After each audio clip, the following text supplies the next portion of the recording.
सर्वेश्वर अकाल करुणा करुणालय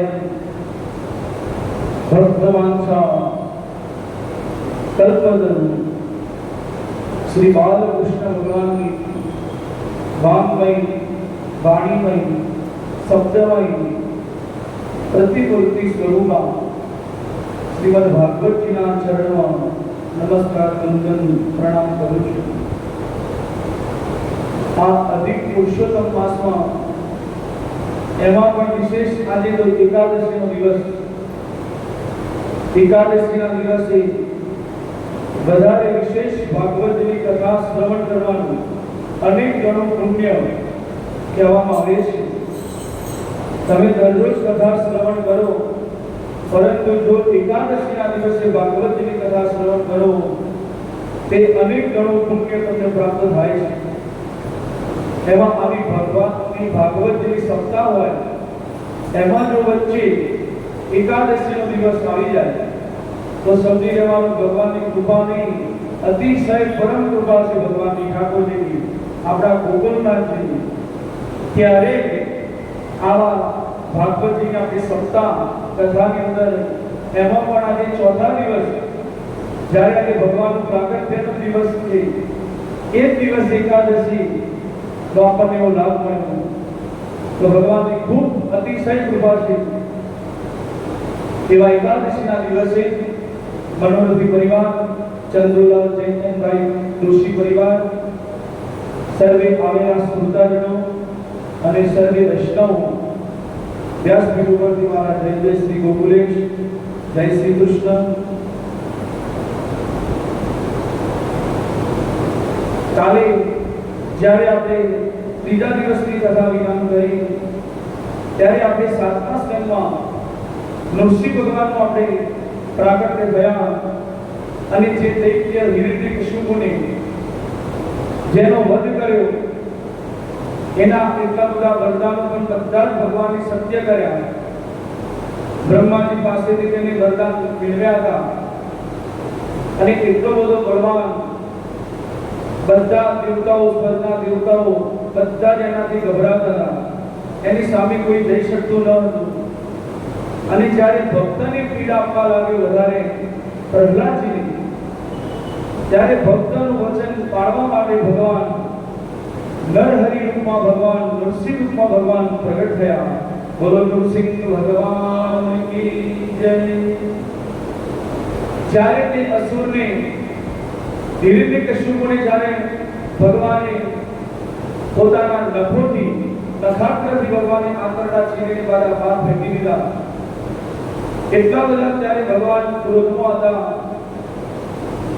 એટલો બધો ક્રોધ કે એમની ગર્જના નૃસિંહ ભગવાનની અને અતિશય એટલો બધો ક્રોધ, ત્યારે કોઈ અસુરો ત્યાંથી બધા ભાગી ગયા કે અમારા રાજા હિરણ્યકશિપુ નથી રહ્યા તો અમે કેવી રીતે રહી શકવાના।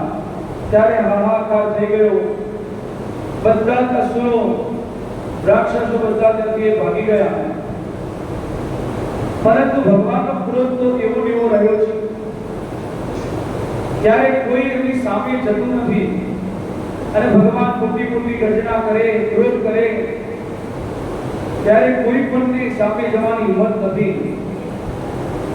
ત્યારે બધા દેવતાઓ પણ ધીરે ધીરે આવ્યા,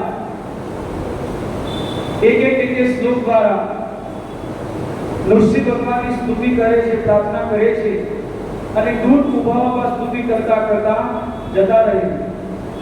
દેવતાઓ આવ્યા, કિન્નરો, યક્ષો બધા ભગવાનની આવીને એક એક શ્લોક દ્વારા સ્તુતિ કરે છે। ત્યારે तो पण नरसिंह भगवान शांत थता नहीं। त्यारे नारदजी ત્યાં આવ્યા। नारदजीએ વિચાર કર્યો કે ભગવાનને શાંત કરવા આટલો બધા ક્રોધમાં છે, આ ભક્ત માટે ભગવાને આવો નૃસિંહ રૂપ લીધું છે, તમે એમને શાંત કરવા માટે શું કરીએ?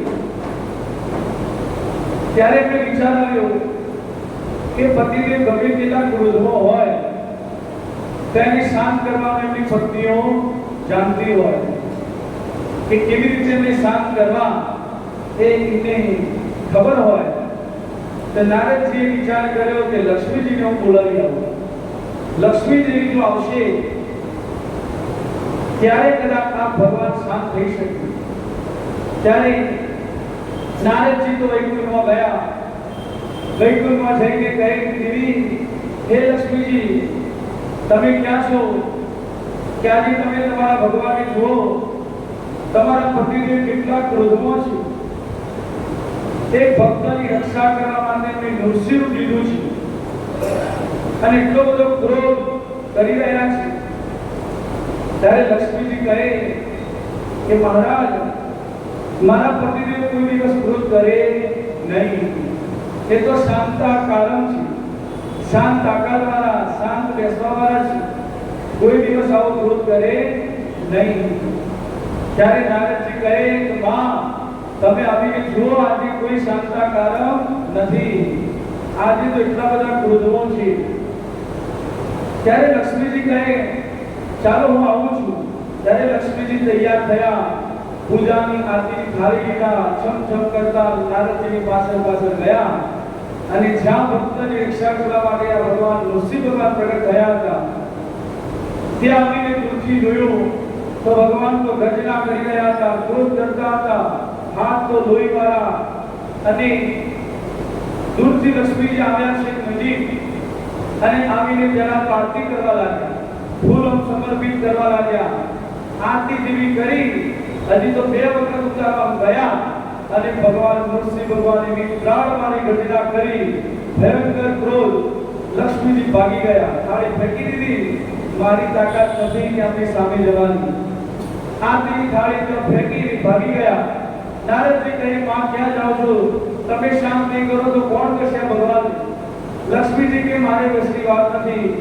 મેં આવું પહેલી વાર જોયું છે મારા પતિદેવનું, તો મારી પણ હિંમત નથી. ત્યાંથી તેઓ જતા રહ્યા. નારદજી વિચારમાં પડી ગયા કે હવે કોને આગળ મોકલવા. ત્યારે નારદજી વિચાર કર્યો કે જેના માટે ભગવાને આવું રૂપ લીધું છે એ પ્રહલાદજી ભક્તની રક્ષા કરવા ભગવાન આવ્યા છે. ત્યારે પ્રહલાદજીને કે હું આગળ મોકલું. ત્યારે પ્રહલાદજીને સમજાવ્યા કે હે ભક્ત પ્રહલાદજી, તમારું વચન સત્ય કરવા, તમારી રક્ષા કરવા માટે ભગવાને નૃસિંહ રૂપ ભગવાને લીધું છે. ત્યારે તમે હિંમત કરીને આગળ જાઓ અને ભગવાનને તમે થોડા બનાવો, ત્યારે એ કદાચ શાંત થઈ શકે. ત્યારે ધીરે ધીરે નાના પ્રહલાદજી પગલીઓ પાડતા આગળ ભગવાન પાસે સેજ નજીક જાય છે. 2 હાથ આવી રીતે જોડેલા અને નૃસિંહ ભગવાનનું પ્રાર્થના કરતા કહે, હે પ્રભુ, હે પ્રભુ, હે નૃસિંહ ભગવાન, મારી પ્રાર્થના સ્વીકાર કરો. તમે શાંત રહો. એમ જેવા આવ્યા અને પ્રહલાદજી તેમના દંડવત કરવા લાગ્યા, એમના ચરણમાં પડી ગયા. તો જ્યારે નૃસિંહ ભગવાને જોયા કે મારો ભક્ત પ્રહલાદ આવી ગયો, ત્યારે ઊભા કર્યા પ્રહલાદજીને અને જેવા ગળે લગાડ્યા. ત્યારે ભગવાનનો બધો જ ક્રોધ, જેવી રીતે કપૂરની સુગંધ ઉડી જાય એવી જ રીતે ભગવાનનો બધો જ ક્રોધ 1 સેકન્ડમાં બધો જ ઉડી ગયો. અને ભગવાનને હૃદયથી લગાડ્યા. ભગવાને એમના ખોળામાં બેસાડ્યા અને હાથ ઉપર, ગાલ ઉપર બધા જ એમના ઉપર હાથ ફેરવા લાગ્યા અને જીભથી એમને ચાટવા લાગ્યા. એવી રીતે મારા ભક્ત પ્રહલાદજીને નિરખવા લાગ્યા. આ બાજુ પ્રહલાદજીનો તો આનંદનો પાર રહ્યો નથી. અને ત્યારે પ્રહલાદજીને જોયા તો એટલા બધા શાંત થઈ ગયા અને ભગવાને પ્રભુએ પોતાનું વરદ હસ્ત એમના માથા પર પધરાવ્યો. બોલો ભક્ત વત્સલ ભગવાન કી. જેવો માથા પર ભગવાનનો વરદ હસ્ત પધરાવ્યો ત્યારે જેના માથા પર આવો પ્રભુનો હાથ હોય એને કાળનો પણ ભય હતો નથી. કાળ પણ દુર્દુભેને આની આગળ કઈ કરી શકે નહીં. ત્યારે ભગવાન કહે છે, શું ભગવાને કહ્યું પ્રહલાદજીને સાંભળવા જેવું છે. ભગવાન બોલ્યા કે ભક્ત પ્રહલાદ, તું મને ક્ષમા માંગુ છું, મને માફ કરી દેજે, મને ક્ષમા આપજો. પ્રહલાદજી કહે, કેમ પ્રભુ તમે મારી ક્ષમા માંગો? તમે હું શું કરે તમે મારી ક્ષમા માંગો? ત્યારે ભગવાન કહે ભક્તને પુકારવામાં વિલંબ થાય, પરંતુ મારે આવવામાં કોઈ દિવસ વિલંબ થતો નથી. પરંતુ આજે ક્યાં પહેલો અવસર છે પ્રહલાદ, કે તારી આટલી બધી તને તકલીફ પડી, તારા પિતા હિરણ્યકશિપુ તને હેરાન કર્યો, પરંતુ મારે આવવામાં વિલંબ થયો છે. હું એનો કેવી રીતે આવું એવું એના માટે હું રાહ જોઈ રહ્યો છું. ત્યારે મારે આવવામાં ભક્ત હે પ્રહલાદ ખૂબ મારે વિલંબ થયો છે, તે હું મારા ભક્તની ક્ષમા માંગુ છું. ભગવાન ભક્તની ક્ષમા માંગે છે.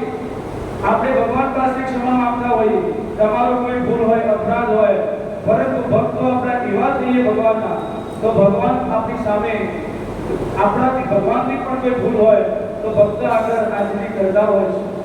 એવા ભક્તરાજ પ્રહલાદજી એમની આગળ નૃસિંહ ભગવાન કહે છે કે મારે આવવામાં એટલો બધો વિલંબ થયો અને તારે બેટા બહુ સહન કરવું પડ્યું, તો મને ક્ષમા કર, મારો અપરાધ તું ક્ષમા કર. ત્યારે પ્રહલાદજીને તો એટલો બધો આનંદનો પાર નથી રહ્યો. પ્રહલાદજી તો કહે પ્રભુ આવું ના બોલો, તમે કઈ તમારાથી વિલંબ નથી થયો, પરંતુ મેં તો જે વિચાર્યું કે મારા પર મારા હરિની એકવાર કૃપા હશે, પરંતુ હું તો આટલું બધું વિચાર્યું નથી. તમે તો મારા માટે આટલું રૂપ લઈ અને તમે આવો મારા પર અતિશય કૃપા મારા પર તમે આવી કરશો, તે મને ખબર જ નથી. હું વિચારી નહીં શકું એવું તમે મારા પર કૃપા કરી છે. ત્યારે સજલ નેત્ર દ્વારા કેટલા બધા ગદગદ થઈ ગયા પ્રહલાદજી અને ભગવાનના ચરણમાં પ્રણિપાત કરતા પૂરા 43 શ્લોક દ્વારા ભાગવતજીમાં બતાવ્યા છે. 43 શ્લોક દ્વારા પ્રહલાદજીએ નૃસિંહ ભગવાનની સ્તુતિ ગાઈ છે. સ્તુતિ ગાઈ તેટલા બધા ભગવાન નૃસિંહ ભગવાન પ્રસન્ન થઈ ગયા કે પ્રભુ શાસ્ત્રમાં વાંચ્યું છે, સંતોના મુખેથી મેં સાંભળ્યું છે કે ભગવાન કરુણા લય હોય છે, કરુણા ખુદ ભગવાનની પાસે હોય છે. મને વિશ્વાસ તો કે હતો કે તમે મારા પર કૃપા કરશો, પણ તમારી આટલી બધી મોટી કૃપા મારા પર થશે તે મેં કોઈ વાર આટલું વિચાર્યું નથી, મારી કલ્પના પણ મેં નથી કરી. એનાથી પણ તમે વધારે કર્યું છે કે તમારા પુત્ર બ્રહ્માજી, પરંતુ બ્રહ્માજીને તમે કોઈ દિવસ તમારા ખોળામાં બેસાડ્યા નથી. તો બ્રહ્માજીને છોડો, શંકરને નહીં, લક્ષ્મીજીને નહીં, શેષ સંકર્ષણોને નહીં, કોઈને પણ તમે આવો પ્રેમ આપ્યો નથી. એવો પ્રેમ, એવી કૃપા તમે મારા પર વરસાવી છે. ત્યારે કેમ કે પ્રહલાદજી કહે છે તમે તો દૈત્યો છીએ, હું તો દૈત્ય પુત્ર હતો અને અમે તો રજો ગુણથી તમો ગુણથી ભરેલા હોઈએ છીએ. ત્યારે તમે એવું કઈ વિચારીને તમે મારા પર આટલી કૃપા કરી અને સ્તુતિ કરતા કહે છે કમ્વારજ પ્રભવ ઈશ તમોધિકેસ્મિ જાતં સુરેતર કુલે કવતવાનુકંપા ન બ્રહ્મણો ન ભવસ્ત ન વેરમાયા યન્મિર્પિતં શિરસી પદ્મકરં પ્રસાદઃ. એટલી દિવ્ય સ્તુતિ ગાઈ પ્રહલાદજી. ત્યારે ભગવાન કહે બેટા પ્રહલાદ, હવે તમે જે માંગવું હોય તે મારી પાસે માંગી લો. ત્યારે ભગવાનની આગળ પ્રહલાદજી શું કહે છે? પ્રહલાદજીની ભક્તિ ઊંચી ભક્તિ હતી. ત્યારે પ્રહલાદજી ભગવાનને કહ્યું કે પ્રભુ તમે શું કહો છો મને કે હું તમારી પાસે માંગુ? તે હું કઈ વ્યાપારી નથી. પ્રહલાદજી કહ્યું મારી ભક્તિનો તમારી આગળ સોદો કરું. હું એવો વેપારી નથી કે હું તમારી ભક્તિ કરું અને તમે મને આવીને કહો કે તમે માંગવું હોય તે માંગી લે અને મારે જે જોઈતું હોય તમારી પાસે માંગો. આવો હું વેપારી નથી. તમે પ્રભુ આવું બોલશો જ નહીં. મારે કંઈ પણ લેવાનું નથી, કંઈ પણ મારે માંગવું નથી. ત્યારે ભગવાન બોલ્યા પિતા મને ખબર છે તને નથી કંઈ જોઈતું, તું માંગવાનું નથી, પરંતુ કે મારી ઈચ્છા છે તું કંઈક માંગી લે.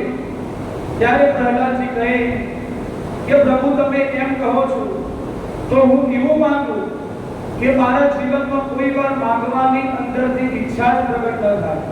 એ હું તમારી પાસે માંગુ છું કે મારા અંદરથી કોઈ વાર કંઈ માંગવાની ઈચ્છા જ અંદરથી ન થાય એવું તમે મને આપો. ત્યારે ભગવાન તુલસી ભગવાન કહે બેટા આ કઈ માંગવાનું હોય, આવું કેમ તું બોલે છે? તો પ્રહલાદજી કહે કે આ જીવના મનથી કોઈ કામના ન રહે ત્યારે તે જીવ સાક્ષાત તમારા સ્વરૂપના તમારા દર્શન કરી શકે છે. જો મનમાં ઈચ્છા કામનાઓ રાખો તો પ્રભુના દર્શન થઈ શકે નહીં. એટલે મનથી અંદરથી કોઈ વાર પ્રભુ પાસે એમ જ કહેવું જોઈએ, ઈચ્છા જ અંદરથી ન થાય માંગવાની, જે તમારી કૃપાથી અમને મળશે એ પ્રમાણે અમે સ્વીકારીશું. પરંતુ ભગવાન પાસે કંઈ માંગવું ન જોઈએ. બધી જ કામનાઓ જ્યાં સુધી ચિત્તથી નહીં નીકળે ત્યાં સુધી જીવનમાં તમને પણ પરમ શાંતિ મળશે નહીં, અને ભગવાનની જો ભક્તિ કરતા હશો તેનો પણ આનંદ મળશે નહીં. આનંદ ત્યારે મળશે કે તમે ભગવાનના ઉપર કઈ માંગવાની અંદર ઈચ્છા ન કરો, ત્યારે તમને અંદરથી ભક્તિનો આનંદ મળે છે. જ્યારે ભગવાન તુલસી ભગવાન કહે બેટા તમારી ઈચ્છા નથી પરંતુ મારી ઈચ્છા છે કે તમે આ તમારા પિતાના સિંહાસન પર બેસજો અને એક મન્વંતર સુધી મને રાજ આપ્યું, એક મન્વંતર સુધી તમે રાજ કરો અને છેલ્લે મારા પાર્ષદ બની અને સદાય મારી સાથે તમે ફરજો. એમના પાર્ષદનું રૂપ એમને આપ્યું ભગવાન પ્રહલાદજી. ત્યારે ભગવાન પ્રહલાદજીને હિરણ્યકશિપુ જે આસન પર રાજાના આસન પર બેસતો હતો ત્યાં પ્રહલાદજીને લાવીને બેસાડ્યા અને રાજ્યાભિષેક કરાવ્યો અને રાજા ઘોષિત કરી દીધા પ્રહલાદજીને. ત્યારે પ્રહલાદજી જેવા એ સિંહાસન પર બેઠા ત્યારે તેમને એમના પિતા હિરણ્યકશિપુ યાદ આવી ગયા. પ્રહલાદજી કહે આ આસન પર તારા પિતાજી બેસતા અને મને આવતા જોતા દોડતા મને પકડી લઈ મારા ખોળામાં મને બેસાડતા, મારા પિતાના મને યાદ આવ્યું. ત્યારે પ્રહલાદજી ભગવાનને હવે કહે છે, સરસ સાંભળવા જેવું છે. પ્રહલાદજી શું સ્તુતિ કરી, પ્રાર્થના કરી, કહે છે પિતાજી મારા ખરા બધા ભગવાન ગમે તેટલા દુષ્ટ હતા એ હું જાણું છું, મને એમને હેરાન પરેશાન પણ મને ખૂબ કર્યો છે, પરંતુ જેવા હતા તેવા પણ મારા પિતા. આ પ્રહલાદજી કહે છે એમને અપરાધ તો મારો અને તમારો પણ પ્રભુ એમને ખૂબ કર્યો છે, કઈ ઓછું કર્યો નથી. પરંતુ હું તમને પ્રભુ એટલું કહું કે મારા પિતાનું મૃત્યુ થયું પરંતુ મારા પિતા અધોગતિને ન પામ્યા, એમની સદગતિ થાય, સારા ઠેકાણેનો વાસ થાય, બસ મારા પિતાજી પાછળ માંગુ છું.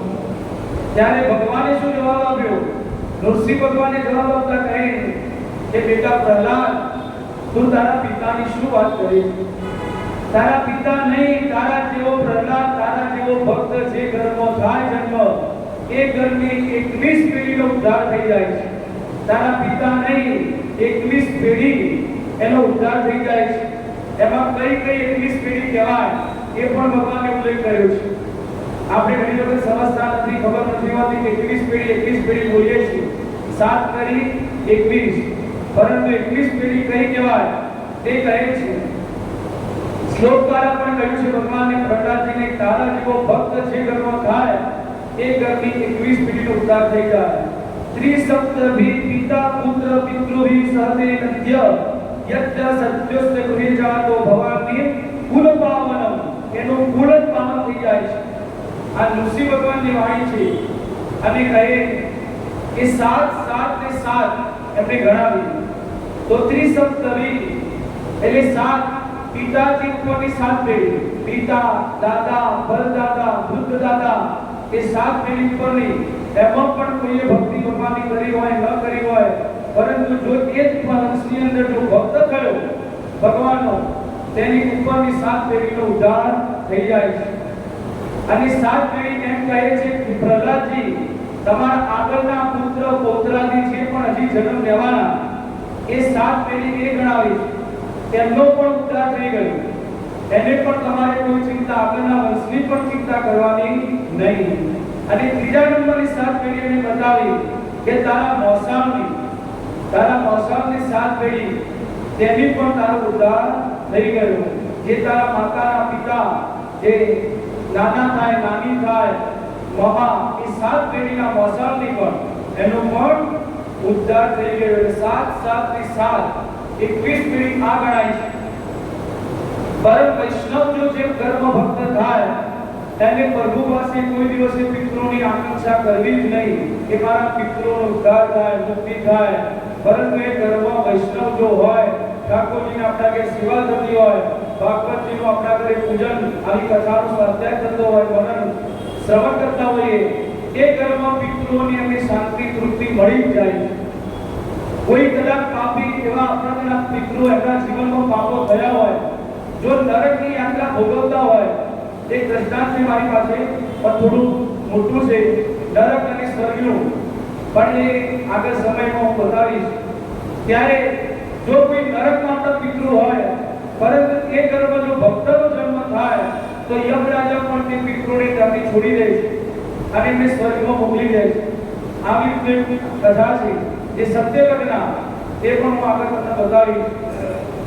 તે કેવી રીતે આપણા આગળના પિતૃઓને પણ કોઈ અધોગતિ થઈ હોય, પરંતુ એ કર્મ જો ભક્ત થાય ત્યારે તે પિતૃઓને પણ પિતૃલોકમાં મોકલી દેવામાં આવે, શાંતિ મળી જાય છે. ત્યારે પ્રહલાદજી તો ભગવાનનો વાતને સાંભળી એટલા બધા ગદગદ થઈ ગયા, ખુશ થઈ ગયા કે શું કહો છો પિતા ભગવાન, મારા પિતાજીની મુક્તિ થઈ ગઈ. કે હા પ્રહલાદજી, કે તારા પિતાની 7 પેઢીની તારા પિતૃઓની મુક્તિ થઈ ગઈ. ત્યારે પ્રભુને નમસ્કાર કર્યા અને પ્રહલાદજી અને ભગવાને કહ્યું કે તમારા પિતાજીના હવે અંતિમ સંસ્કાર તમે કરાવો. ત્યારે ભગવાને પ્રહલાદજીને મોકલ્યા અને અંતિમ સંસ્કાર કરવા માટે ગયા. જ્યારે ભગવાન બેઠા હતા અને ત્યારે બ્રહ્માજી આવ્યા.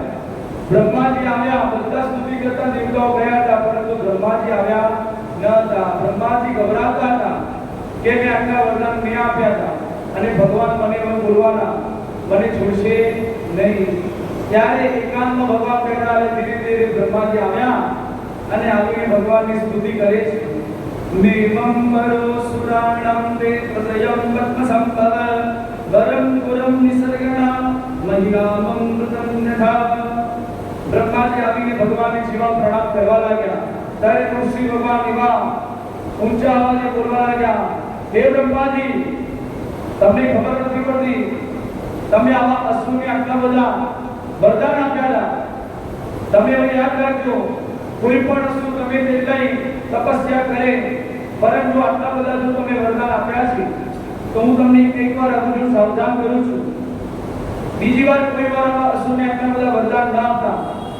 એવી બ્રહ્માજીને કહેવા લાગ્યા. ત્યારે બ્રહ્માજી પણ એટલા બધા મસ્તક દબાવીને કહે કે પ્રભુ, મારાથી ભૂલ થઈ ગઈ છે, મને ક્ષમા આપો. હવે હું આ બાબતનું ધ્યાન રાખીશ, કોઈ પણ અસુરને આવી રીતે હું વરદાન નહીં આપું. કેમ કે આ વરદાન એટલા બધા સિદ્ધ કરવા માટે મારે આવું ભયાનક રૂપ લેવું પડ્યું. ત્યારે તમે વિચાર કરજો, આવા વરદાન આપતા નહીં. ત્યારે બ્રહ્માજીને ભગવાને બોલ્યા અને કાન પકડીને ભગવાનની ક્ષમા માંગી. બ્રહ્માજી સુખદેવજી કહે છે, હવે કે રાજા પરીક્ષિત, તમારો પ્રશ્ન એ તો તમે મને એ પૂછ્યું હતું કે ભગવાન સમદર્શી કેમ છે. સમદર્શી છે તો બધા અસુરને મારે છે અને દેવતાઓનો સાથ આપે છે. તો તમે આ કથા પરથી જુઓ, અસુર કુળમાં જન્મેલા પ્રહલાદજીને કેટલો ભગવાને પ્રેમ આપ્યો, એટલો તો દેવતાઓને પણ નથી આપ્યો. તો ભગવાન શું કહે છે, ભગવાનની કાલે મેં કથામાં પણ કહ્યું તો આજે પણ ફરીથી કહું, ભગવાન કોઈ વાર નાની જાતિ જોતા નથી. તમે બ્રાહ્મણ છો, વૈષ્ણવ છો, શુદ્ર છો, ક્ષત્રિય છો, કયામાં તમે જન્મ છે જોતા નથી. ભગવાન કેટલું જોડે છે, તમારામાં પ્રેમ કેટલો છે.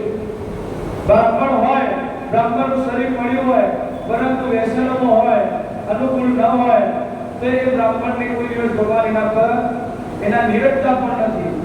પરંતુ જો બીજી કોઈ પણ જાતિનો જન્મ હોય આપણો, પરંતુ જો આપણે એવા ભક્તિમય રહીએ તો ભગવાન કહે છે, હું એ પ્રેમના આધીન છું, પ્રેમને વશભૂત થઈ હું એની ભક્તની પાસે રહું છું.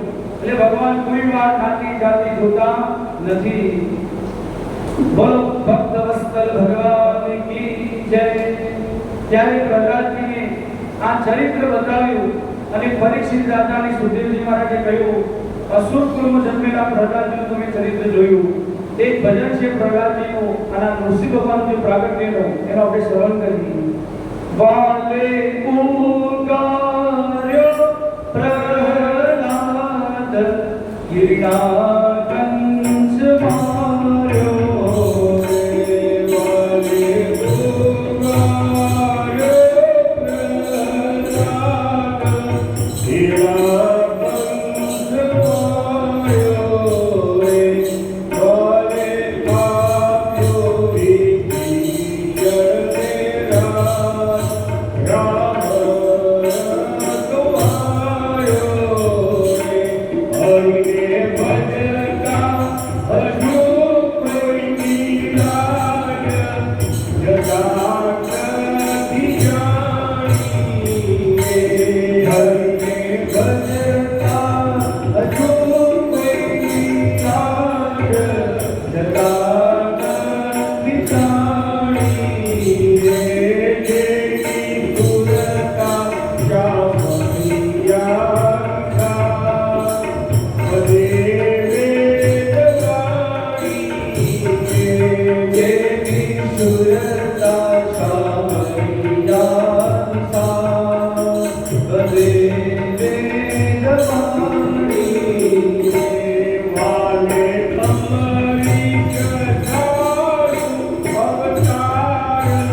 भक्तवत्सल हनुमान की जय, गोकुलनाथ की जय, गोकुल बिहारी लाल की जय, भागवत भगवान की जय।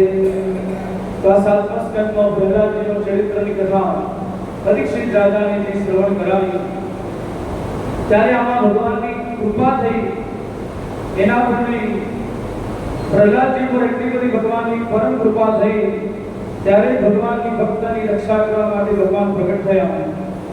તો આપણા આચાર્યો અને આપણા વિદ્વાન સંતો મહાત્માઓ કહે છે કે આપણે દરેક વૈષ્ણવ ભક્તો આપણે કહીએ છીએ ભગવાનની કૃપા થાય, પરંતુ કૃપામાં પણ એક થોડો ફરક છે। જો તમે જાણતા હોય, આજે હું તમને કહું, જાણતા ન હોય તો ભગવાનની આપણે કૃપા બોલીએ છીએ, ભગવાન કૃપા પણ કરે છે, પરંતુ કૃપામાં પણ ત્રણ પ્રકારની કેટેગરી, જેવા કાલે ભક્તના તમે લક્ષણો સાંભળ્યા હતા, 4 પ્રકારના ભક્તો હોય છે। એવી જ રીતે કૃપા આપણે કહીએ, ભગવાન કૃપા કરે, પરંતુ બધા ઉપર એવી એક સરખી હોતી નથી, એમાં અલગ ફરક હોય છે। તે ફરક શું તે હું તમને કહું કે હરિ કૃપા હોય, એક પહેલા નંબરની કૃપા, પછી હરિ કૃપા અને ત્રીજા નંબરની અતિ હરિ કૃપા, આ ત્રણ ફરક હોય છે। પહેલા નંબરની કૃપા એ કહેવા માંગે આપણા દરેક વૈષ્ણવ કે આપણે મનમાં આપણે શું જીવો ભગવાન પ્રત્યે આપણને પ્રેમ છે, કેવી ભક્તિ છે, આ ત્રણમાંથી તમને ખબર પડી જશે કે અમારા પર ભગવાનની કઈ કૃપા થાય છે, એ ખબર પડશે। અને કદાચ પહેલા નંબરમાં હોય, બીજા નંબરમાં હોય તો બીજા નંબરમાં, બીજા ઉપર હોય તો ત્રીજા પહેલા પર આવી જજો। કેવી રીતે? તો પહેલા નંબરની કૃપા કહે, જ્યારે તમે સવાર પડે અને કોઈ તમે કહે નહીં, પરંતુ મનથી તમારે એમ લાગે ઘરના ઠાકોરજી છે, ચલો દર્શન કરો, મંગળાના દર્શન કરો, નજીકમાં મંદિર હવેલી છે તો આપણે મંગળાના દર્શન કરવા જઈએ। જો મનથી તમને એવું થાય, કોઈ કહે મોકલે એ વાત નહીં, કોઈએ તમને કહ્યું કે તમે જાઓ, એ તો એના ભક્તિથી તમે ગયા, તમારી ભક્તિ ન હતી, પરંતુ તમે મનથી તમને થાય મારે મંગળાના દર્શન કરવા જાઉં છું, ઘરે પણ દર્શન કરવા છે, નાઈ ધોઈને અને મારે સેવાના રૂમમાં બેસી થોડી સેવા પ્રભુની કરવી છે। જ્યારે તમે સેવા કરતા હોય તો સમજી લેવાનું કે કૃપા ભગવાનની તમારા પર પહેલા નંબરની છે, ત્યારે તમે એવા સેવાના રૂમમાં જઈને કૃપા ભગવાનની સેવા કરી શકો। જો એ કૃપા ન હોય તો તમારા મનમાં વિચાર પણ ના આવે અને કરી પણ ન શકો। ઘણા બધા એવા લોકો હોય છે એવા આમાં એમને પર કૃપા નથી હોતી, તમે જોતા હશો તો ઘરે ઠાકોરજી પણ વિરાજમાન હોય, પરંતુ કરતા હોય, પરંતુ એટલું બધું મનથી કરતા નથી હોતા।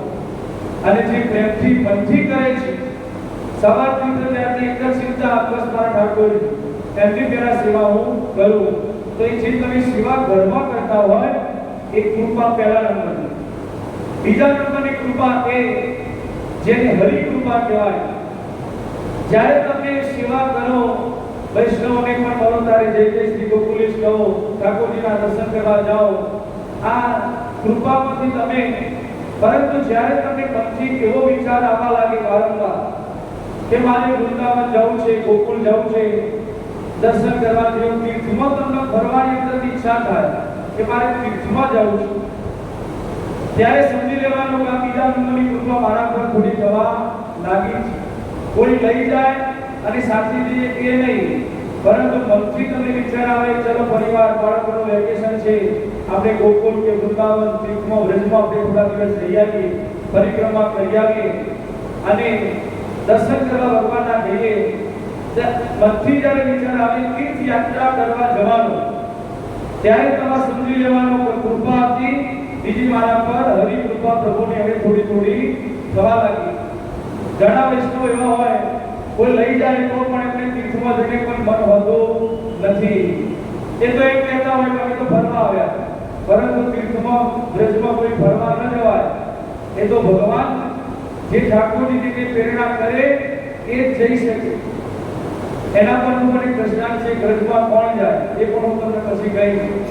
હજી ત્રીજા નંબરની જે આપણે જો સેવા કરતા હતા એ પહેલા નંબરની કૃપા, તીર્થમાં જવાની મનમાં પ્રેરણા ઠાકોરજી આપી, તીર્થમાં તમે જવા લાગ્યા, ત્યાં પણ સેવા દર્શન કરવા લાગ્યા.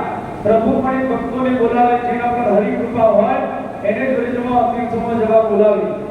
હવે ત્રીજા નંબરની અતિ હરિ કૃપા, આ ત્રીજા નંબરની કહેવાય.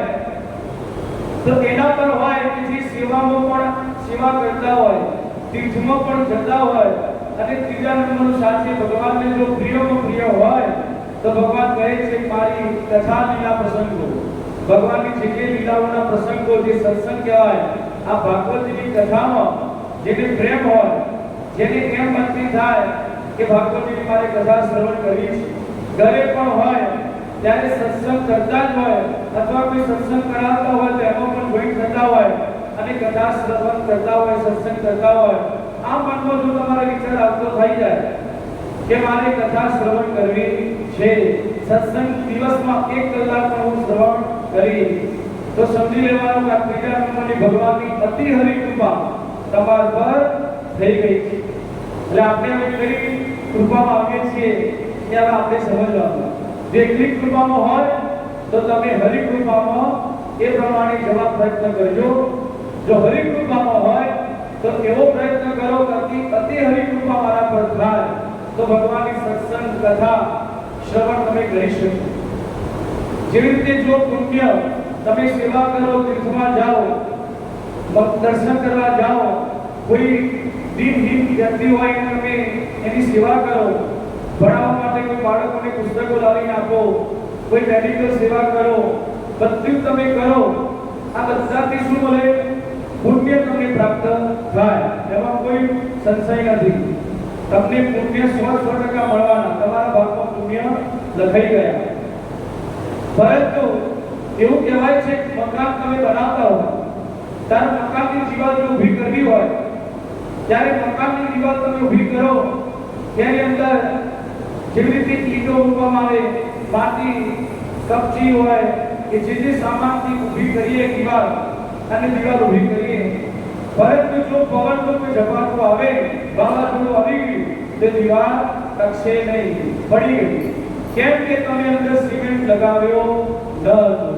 તો જો તમે સિમેન્ટ લગાવો તો તમારી દિવાલ મજબૂત ઊભી થઈ જશે. ગમે તેટલું વાવાઝોડું આવે, પરંતુ જો એ સિમેન્ટ વાળી દિવાલ હશે તો તમારી દિવાલ પડશે નહીં. બસ એવી રીતે તમે તીર્થયાત્રા કરવા જાઓ, સેવા કરો, દર્શન કરવા જાઓ, ઘણાને તમે હેલ્પ કરતા હોય, ખૂબ પુણ્ય કમાતા હોય, ગૌગ્રાસ ગાયોની સેવા કરવા ગૌશાળામાં જતા હોય, બ્રાહ્મણોને પણ જુઓ તેમને પણ યથાશક્તિ દાન દક્ષિણા આપતા હોય, આ બધું જ કરવાથી તમને પુણ્ય તો મળશે. પરંતુ પુણ્યરૂપી દિવાલ ઊભી જશે.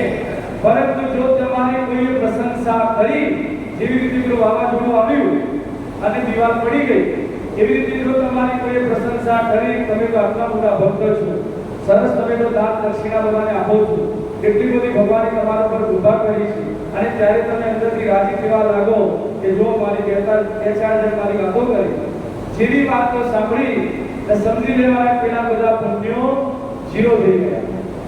પ્રશંસા સાંભળી ત્યારે મનથી તમારે એવું વિચારવાનું કે આ તો બધું ઠાકોરજીની કૃપા છે.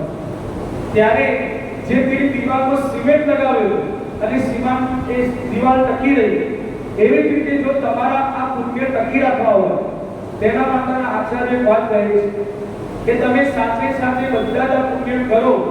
કરવાની કોઈ ના નથી, યોગ્ય છે બધા પુણ્ય કરવાથી, પરંતુ સાથે તમે ભગવત કથા, ભગવાનની કથા, સત્સંગ શ્રવણ કરવાનું જોઈન કરી લો. દિવસમાં ટાઈમ અડધો કલાક પણ ભગવાનનો સત્સંગ આવો શ્રવણ કરો, ત્યારે તમારે 7 દિવસ તો તમારે સિમેન્ટનું કામ થઈ ગયું, તમારી પુણ્ય મજબૂત દિવાલ થઈ ગઈ. આ અધિક મહિનાની અંદર તમે આ કથા શ્રવણ કરવા આવ્યા તો સત્સંગ કથા એ સિમેન્ટ જેવું કામ કરશે, દિવાલ તમારા પુણ્યને મજબૂત કરી દે છે. કોઈ પણ તમારી પ્રશંસા કરશે તો તમારું પુણ્ય ટકશે નહીં. આપણે ભક્તો કહીએ છીએ, ભગવતીય કહીએ છીએ, એનો પણ એક અર્થ હોય. ભક્તો એ કહેવાય કે જે ભગવાન ના ભક્તો જે ભગવાન યાદ કરે છે ભક્તો કહેવાય. પરંતુ જે ભગવાનના હૃદયમાં જે ભક્તો રહેલા છે, જે ભગવાન દરરોજ એમને યાદ કરે છે, એને ભગવદીય કહેવાય. આપણે ભગવદીય શબ્દ આપણા વૈષ્ણવમાં બોલતા હોઈએ, પરંતુ ભગવદીય કોણ એ ખબર નથી હોતી. ત્યારે ભગવદીય અને ભક્ત એ બંનેમાં ફરક છે. જે રોજ ભગવાનને યાદ કરતા હોય એ ભક્ત કહેવાય, જે ભગવાનની હૃદયમાં બેસાડે ભક્ત. પરંતુ જે ભગવાન એ ભક્તોની હૃદયમાં રાખતા હોય, જેવી રીતે નરસિંહ મહેતા, મીરાબાઈ, આપણા પુષ્ટિ માર્ગના પણ ઘણા બધા એવા ભક્તો થઈ ગયા. આપણે અષ્ટ સખા જેમની ભગવાન એમના હૃદયમાં રાખતા હતા, એમની બધાને ભગવદીય કહેવાય. આટલો બંનેમાં ફરક હોય છે. તેવી આ પ્રહલાદજી મહારાજની વાત કરો, આપણને કહ્યું કે એમના પર અતિશય ભગવાનની આવી કૃપા થઈ. ત્યારે હવે આ 7મો સ્કંદ આપણે વિરામ આપીએ અને 8મા સ્કંદ કે અંદર આપણે પ્રવેશ કરીશું. 7મા સ્કંદમાં અંતિમ વર્ણાશ્રમ ધર્મ પણ બતાવ્યો. વિસ્તારથી બ્રાહ્મણ, ક્ષત્રિય, વૈશ્ય અને શૂદ્ર આ 4 વર્ણ આપણા કહેવાય છે. પછી 4 વર્ણ પછી 4 આશ્રમ બતાવ્યા. કયા કયા આશ્રમ? તો પહેલા નંબરનો બ્રહ્મચર્ય, બીજો ગૃહસ્થ, ત્રીજા નંબરનો વાનપ્રસ્થ અને છેલ્લા નંબરનો સંન્યાસ. આ 4 આશ્રમોની વ્યવસ્થા પણ 7મા સ્કંદમાં અંતિમ અધ્યાયમાં એ આ બતાવવામાં આવ્યું છે. 8મા સ્કંદ હવે પ્રારંભ કરીએ. 7મા સ્કંદમાં મન્વંતરોની કથા આવે છે. એમાં સૌથી પહેલા એક મન્વંતરમાં ભગવાનની ગ્રાહથી ગ્રસિત એક ગજરાજ હાથીનો ઉદ્ધાર કર્યો. એની પ્રસિદ્ધ કથા એ હવે આપણે કથા પ્રારંભ થાય તો કથા પ્રસિદ્ધ છે. ક્ષીર સમુદ્રમાં જે ક્ષીર સાગર, ક્ષીર સમુદ્ર કહેવાય, ત્રિકોણ નામે તેમજ એક પ્રસિદ્ધ શ્રેષ્ઠ ઊંચો પર્વત હતો. તે 10,000 જોજન ઊંચો તે પર્વત. એના 3 શિખરો હતા. 3 શિખરોમાં રજત, લોહ અને સુવર્ણના 3 શિખરો હતા એ પર્વતની. ત્યાં આ ગજેન્દ્ર નામનો હાથી પૂરા પરિવાર સાથે ત્યાં રહેતો. પરિવાર સાથે રહેતો. એક વાર દિવસે ગજેન્દ્ર નામના હાથીને તેને પરિવાર સાથે વિચાર કર્યો કે આપણે ઉઠી જઈએ અને સરોવરમાં સ્નાન કરવા જઈએ. ત્યારે ગજેન્દ્ર હાથી પોતાના પરિવાર સાથે, હાથણીઓ, મદનિયા બધા સાથે નીચે સરોવરમાં ઉપરથી આવ્યા અને સરોવરમાં સ્નાન કરવા, જલ વિહાર કરવા માટે નીચે આવ્યા. ત્યારે બધા ધીરે ધીરે સરોવર અંદર ગયા. ગજેન્દ્ર હાથી પણ અંદર જેવો જવા લાગ્યો.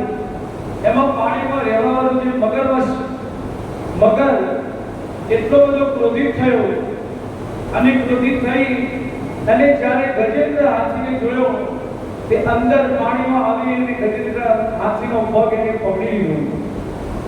પહેલા તો ગજેન્દ્ર મનમાં ધ્યાન આપ્યું નહીં. ગજેન્દ્ર અહંકારથી ભરેલો હતો. એને કહ્યું મારા એટલો મજબૂત છું, એટલો બળશાળી છું, મારા પગ પકડવાની કોઈનામાં તાકાત ના હોય, કોઈ મને મારો પગ પકડી શકે નહીં. ત્યારે તો પહેલા એને કંઈ વિચાર્યું નહીં કે ગમે તે કોઈ જીવ હશે આપણે છોડી દેશે. ત્યારે ધીરે ધીરે પેલો અંદરનો મગજમાર્ગ એનો પગ ખેંચવા લાગ્યો.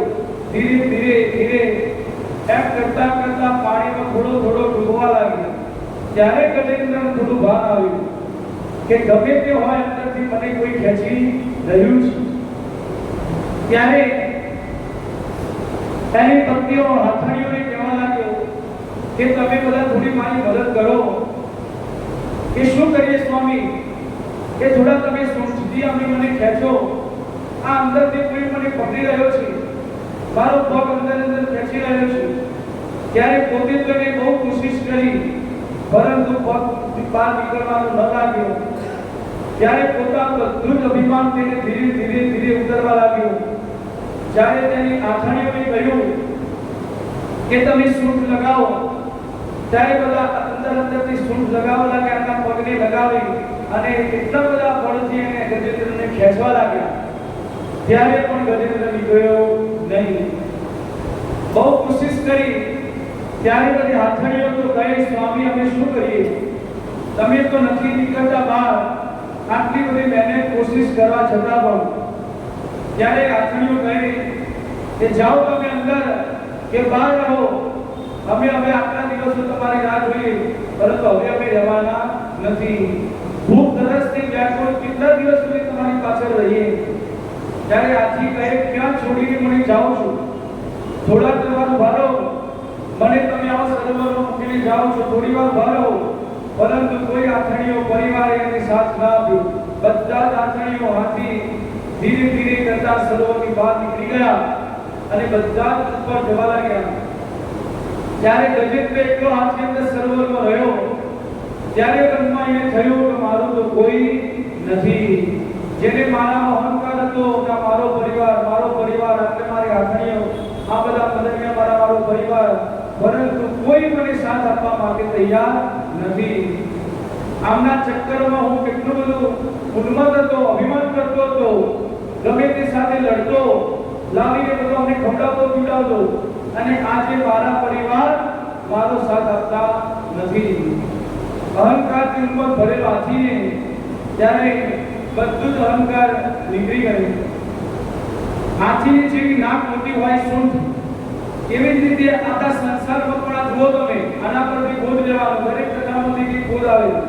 આવા જ રીતે આપણા સમાજમાં ઘણા વ્યક્તિઓ, પ્રતિષ્ઠિત વ્યક્તિઓ હોય, એમની આની હાથી જેવી નાક લગાવી, સૂંઢ લગાવી, અહંકારની સૂંઢ લગાવીને ફરતા હોય. એમ જ કહેતા હોય મારા જેવો કોઈ મોટો થઈ શકે નહીં. આટલો બધો અહંકારમાં ફરતા હોય, આટલી બધી સંપત્તિ મારી પાસે, હું આટલા બધા દાન કરું, આમ કરું, તેમ કરું. એવા ઘણા લોકો, પ્રતિષ્ઠિત લોકો આપણા સમાજમાં હોય, જે આ ગજેન્દ્રના જેમ આમ તેમ ફરતા હોય. ત્યારે એમને તો અહંકાર ઉતરતો નથી, આ ગજેન્દ્રને તો અહંકાર ઉતરવા લાગ્યો. એક દ્રષ્ટાંત સમજીએ. જેવી રીતે વૃદ્ધાવસ્થા આપણને આવે છે, બધાને વૃદ્ધાવસ્થા આવવાની, કોઈ આપણને બચી શકવાનું નથી. તો મૃત્યુ રૂપી જ્યારે મગરમચ્છ આપણને પકડે છે, 60 વર્ષ આસપાસ, 50-60 વર્ષ પછી જેવા આગળ વૃદ્ધાવસ્થામાં આપણે જઈએ, ત્યારે મૃત્યુ રૂપી મગરમચ્છ આપણો પગ પેલો પકડે છે. અને પગ પકડે એટલે પહેલા દર્દ ક્યાં ચાલુ થાય? ઘૂંટણોના દર્દ ચાલુ થાય. ઘૂંટણોથી કહેવાય હવે મારાથી બેસાતો નથી, ખુરશી જોઈશે, ખુરશી વગર હવે ચાલશે નહીં. પછી આમ તેમ ચાલવાનું તો કે ના, મનાથી હવે ચલાતું નથી, પલોઠી ભરાતી નથી. ઘૂંટણોના દર્દ પહેલા જ પ્રારંભ થાય તો સમજી લેવાનું કામ મૃત્યુરૂપી મગરમચ્છે પકડ્યા છે. હવે પકડવાનું શરૂ કર્યું છે. જ્યારે જો વધારે બીમાર થવા લાગ્યા ત્યારે ડોક્ટર પાસે લઈ જશે. ડોક્ટર પણ કહેશે કે દવા આપી અને કહે છે ગમે તેવી તમે હવે દવા કરાવો, પરંતુ આને તમે હવે છેલ્લી સેવા કરો, કઈ બીજું કઈ ફરક પડશે નહીં. આમાં ઓપરેશન પણ કરાય નહીં. હવે બધું રિસ્ક છે અંદર, એટલે કરાય બસ જેટલું ચાલે જીવન એટલું ચાલો અને સેવા કરો પરિવારને કહે. ત્યારે પરિવાર પણ થોડા દિવસ તો સેવા કરશે, પછી પરિવાર પણ આથણીઓની જેમ એનાથી દૂર જવા લાગશે. જ્યારે ખાતામાં અંદર જ્યારે પેડમાં પડ્યા હોય, અંદરથી બૂમો પાડે, બેટા આમાં પાણી પીવું છે, મારે નાસ્તો ખાવો છે, ત્યારે આપીને ત્યાંથી પરિવારવાળા નીકળી જાય, પરંતુ એમની પાસે બેસતો નથી. કેમ કે બેસતા નથી? કેમ? આ બધું આપણે શીખવા જેવું કે પોતાની દર્દ ચાલુ કરી દે છે. મને આમ દુખાય છે, તેમ થાય છે, મને આમ થાય છે, મને આજે આમ. એટલા માટે પરિવાર વાળા કહે મારે તો કામ છે, બજાર જવું છે, દુકાન જવું છે, એમ કરીને નીકળી જાય, પરંતુ એમની પાસે બેસતા નથી. ત્યારે હાથીને તો પૂર્વ જન્મમાં એ ભગવાનનો ભક્ત હતો, એને તો પૂર્વ જન્મના ભગવાનની સ્તુતિ એને યાદ આવી ગઈ. એને તો કહ્યું, મનમાં વિચાર્યું કે મને તો બચાવનાર બીજું કોઈ નથી, આ પરિવાર તો છોડીને જતા રહ્યા, પરંતુ જો મને બચાવે તો મારા ભગવાન છે. પૂર્વ જન્મની તેની સ્તુતિ એને યાદ આવી. ત્યારે ગજેન્દ્રએ તો હરિને યાદ કરી લીધા, પરંતુ આપણે તો એટલા વૃદ્ધાવસ્થામાં હોઈએ તો પણ આપણે હરિને યાદ કરતા નથી. પોતાના દર્દને આપણે યાદ કરતા રડીએ છીએ, પરંતુ પ્રભુને તમે યાદ કરી લો, પરંતુ હરિ યાદ આપણને આવતા નથી. ત્યારે શંકરાચાર્ય પણ કહેતા, આસક્તિ સંસારમાં તમારી હોય છે, પરંતુ પરિવાર તમારી જવાની રાહ જોતા હોય છે, ક્યારે જાય આવું જ રાહ જોતા હોય છે. એટલે શંકરાચાર્ય પણ કહેતા, તદપિનમ ચાત્વા સાપિંડમ ભજ ગોવિંદમ મૂઢમતે કહે છે. લડીને શંકરાચાર્ય તો કહેતા, હે મૂઢમતી, ગોવિંદનું ભજન કર, ભગવાનનું આરાધના કર, આ નહીં કરે તો કઈ થશે નહીં. બોલીને લડે છે, પરંતુ આ મૂર્ખ આપણા બધા દુનિયાદારીની વ્યવહારમાં બધામાં પડ્યા હોઈએ છીએ, પરંતુ ભગવાન આપણને યાદ આવતા નથી. જ્યારે સંસારમાં બધો આપણને મોહ હોય છે, એ મોહ જ આપણો મારે છે. ત્યારે પરંતુ સાથ આપવા વાળા જો કોઈ હોય તે પ્રભુ છે આપણા, પરંતુ કોઈ દિવસે ભગવાનને પોતાના ગણ્યા નથી. પરિવારને મારો કર્યો, પરંતુ પ્રભુને કોઈ દિવસે મારા કહ્યા નથી. ત્યારે પાછી તો ગજેન્દ્રએ તો ભગવાનની સ્તુતિ સરસ ગાઈ, જેની ગજેન્દ્ર મોક્ષ એની સ્તુતિ કહે છે. ઓમ નમો ભગવતે તસ્મે યત એક ચિદાત્મક પુરુષાય બીજાય પરિશાય ધીમહિ. આને કહેવાય ગજેન્દ્ર મોક્ષની સ્તુતિ. 8મા સ્કંદમાં 3જા અધ્યાયમાં આ સ્તુતિ આવે છે.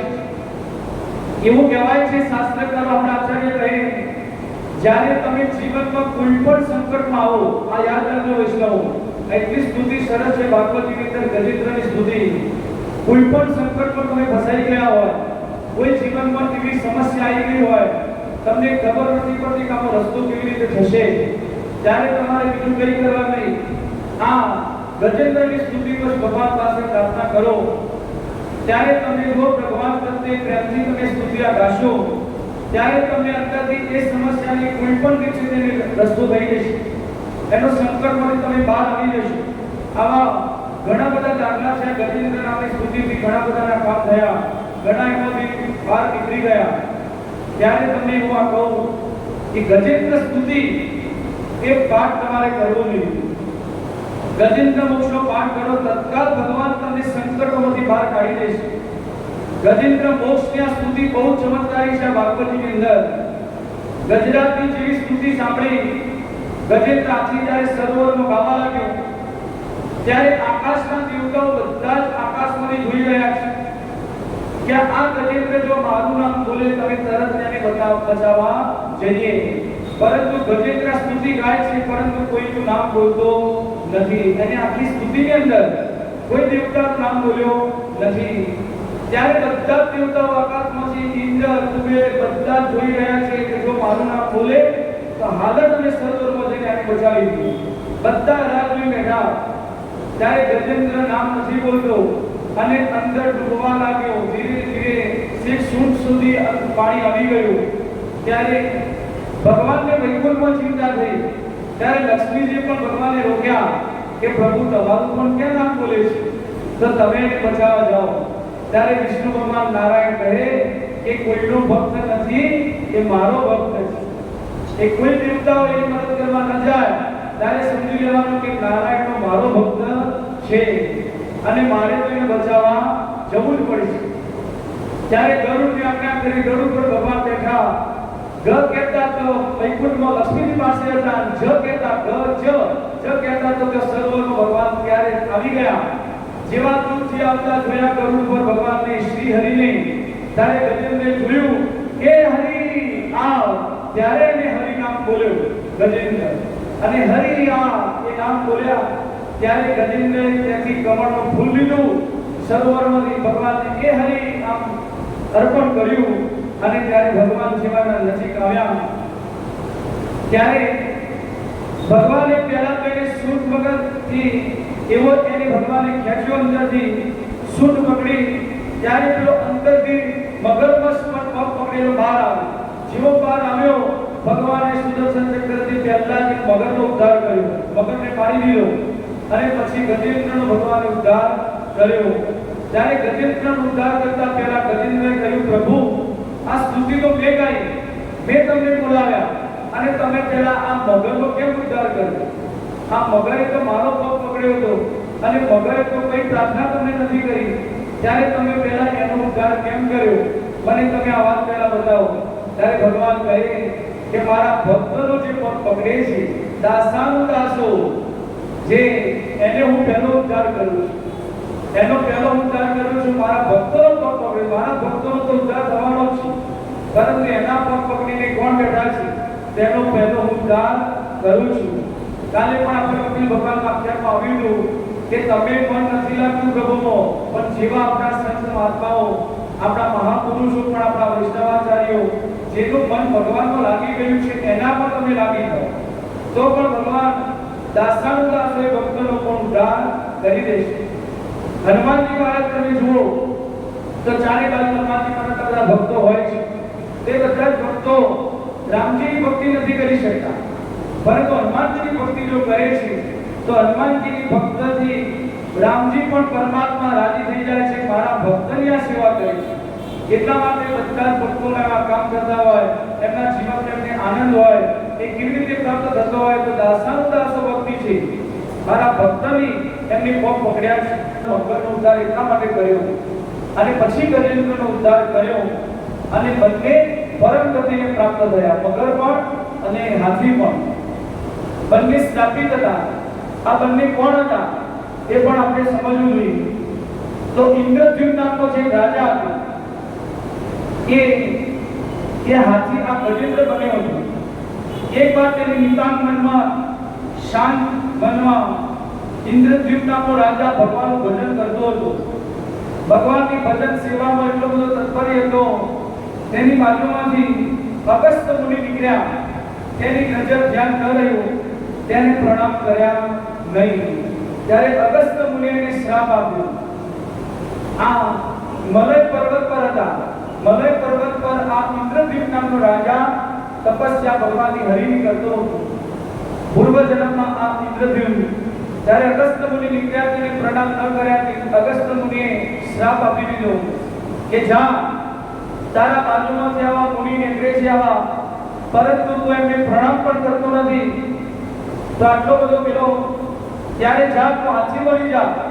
એમ કરતા અગસ્ત્ય મુનિએ આ ઇન્દ્રદ્યુમ્ન નામના રાજાને શ્રાપ આપી દીધો કે બહુ મોટો તું સિદ્ધ બનીને બેઠો છે, પરંતુ તારામાં જડ બુદ્ધિ છે, તારામાં ખબર પડતી નથી તારા આવા સંતના પ્રણામ કરવા જોઈએ.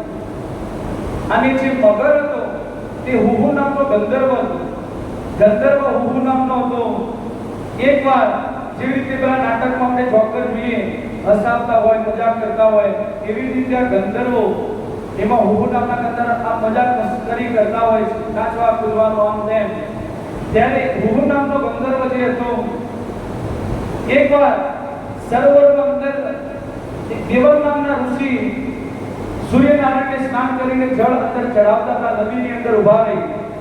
ત્યારે આ હુહુ નામનો કે અંદરથી મને મગરે પકડી લીધો કરતા કરતા દેવલ ઋષિ બહાર આવી ગયા અને બૂમો પાડવા લાગ્યા.